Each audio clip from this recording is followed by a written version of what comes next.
All right, get ready for some heavy-duty political analysis coming up. Columnist Byron York writes in the Washington Examiner, and I'll quote, 8 years ago today marked the last day that old-style Republican politics dominated the GOP presidential race. End quote. That was the day Donald Trump came down the escalator, I believe, is what Byron is referring to. Byron joins me now to talk about it. Byron York, chief political correspondent for the Washington Examiner and Fox News contributor. And, if that weren't enough, the great Charlie Hurt, Washington Times opinion editor and Fox News contributor. Byron York, you outdid yourself, man. This is heavy-duty stuff. I'm going to read another line in here.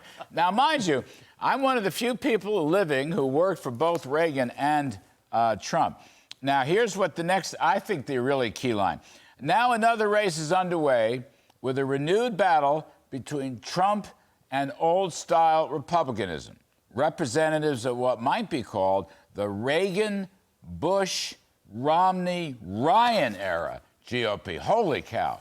We just blew up the Reagan, Bush, Romney, Ryan era.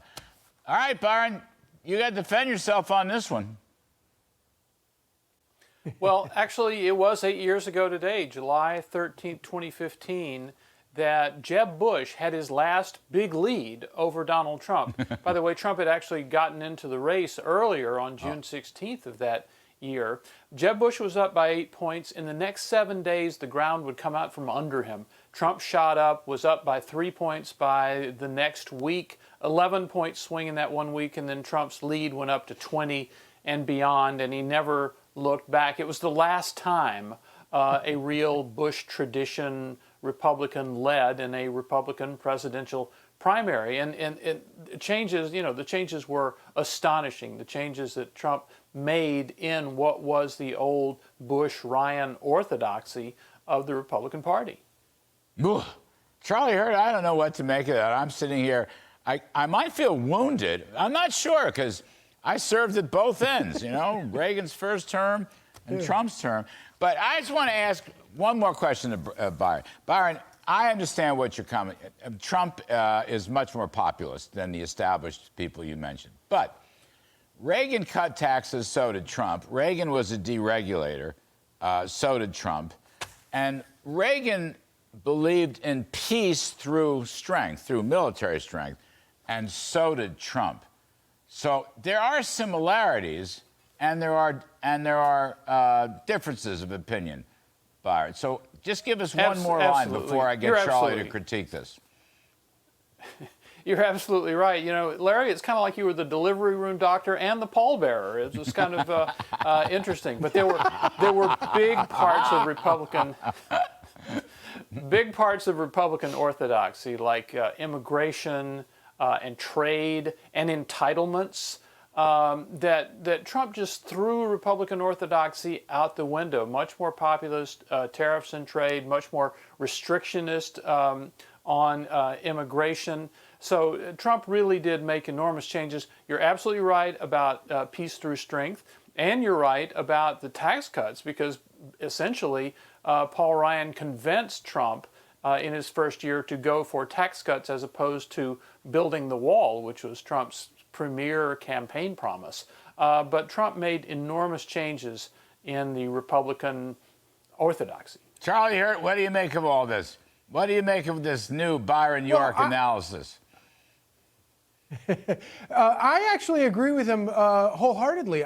But I think that the real thing that we're sort of missing here is the fact that, for his time, Ronald Reagan was very much a populist. He had his thumb on the pulse of the American people, and that's why the establishment in Washington despised him. And then I would argue that the Republican Party drifted away from that, starting, quite frankly, with H.W. Bush. And over the course of the following couple of decades, Republicans in Washington became sort of a different type of Republican and lost that basic core conservatism that was Ronald Reagan, until Donald Trump came along. And Donald Trump came along and was the first Republican since Reagan at least to realize the obvious of how far not just Republicans had kind of wandered off their reservation, but how wildly off the reservation all of our elected leaders, including, especially Democrats, but in Washington had wandered off the reservation. And Trump, and obviously, Trump is a different style from Reagan, but in terms of having a pulse, having the pulse of the electorate and understanding the American people and understanding what America means and what it stands for and the importance of America, its role in the world as a beacon of hope and a beacon of fairness and democracy, or our form of freedom. All of these things that everybody in Washington had sort of lost track of, and Trump brought us back just the way Reagan did 40 or 30 years before. Byron, I want to say in policy terms, there are a lot of similarities between Reagan and Trump. I really believe that. And remember, the establishment, as Charlie said, Washington had a strong dislike for Ronald Reagan.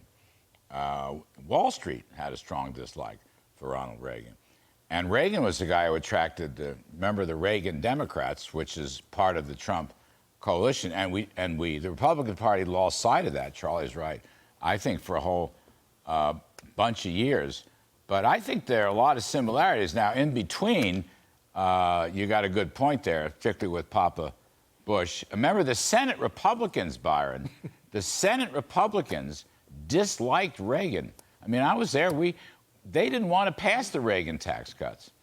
And during the campaign, H.W. Bush called them voodoo economic. So I think Reagan, he was pretty much of a revolutionary, and I think Mr. Trump is too. Last word, Byron York. Well, I absolutely agree with what Charlie said about the Republican Party straying from its Reagan roots. One thing about Reagan, a huge difference with Trump, and you know this very well, Ronald Reagan really studied government a lot. He studied political philosophy a lot. Years later, when scholars could see his radio scripts and his own writings, they were really quite impressed by how serious Reagan was. This idea that he was just some actor who didn't know anything was just a real canard. He was a very serious guy, and of course he'd been governor of California. Trump is far, far more instinctive. I mean, Trump is kind of a large mass of instincts. And so many of them were really consistent with what American voters wanted to see after 8 years of George W. Bush and after 8 years of Barack Obama. That's a huge difference between those two figures. Well, you make good points. I can tell you this. 3 years with President Trump, you go in there, 2, 3, 4 people, however many people, with a proposal and a policy, you better be ready to defend it. He asked the most incisive, difficult questions, and if you weren't ready, you'd hear about it. And he had a very wicked sense of humor. Actually, Reagan had a very wicked sense of humor too. I don't know. It's a very interesting subject. I think Charlie was right though. The in-between. All right. So here's Kudlow in 1980 as a child, and then here's Kudlow as an old man working for Trump. In between, I think the GOP sometimes lost its way, but that's another segment. Byron York, great column. Charlie here, thank you for being around to discuss it. And we'll talk some more.